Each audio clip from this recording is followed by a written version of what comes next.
Əziz dostlar, 1980-cı ilin belə bir Chrysler Cordobası çıxır auksyona. Gördüyünüz kimi maşın kupedir əziz dostlar. Ön hissəsində maşının zədəsi yoxdur. Çox qəşəng daxil maşına. Qabağı maşının zədəsiz, sağı maşının zədəsiz. 3500 dirhəm start qiymətdən çıxır. Probegi motoru yazılmır əziz dostlar. Auksiyon zamanı o məlum olacaq. Deməli, sağ arxa krılosunda, bu ferinə krılosunda belə bir zədələr var. Xırda, arxası maşının zədəsiz.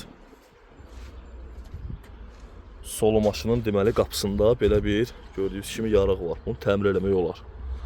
Keçək maşının salonuna. Belə bir maşının interyeri var əziz dostlar. Kim isə əlaqə saxlasın, bu maşını bir gün auksyondan əldə edə bilərik. Buyurun əziz dostlar, zəynənizi gözləyirik. Az dostlar, yəqin ki bu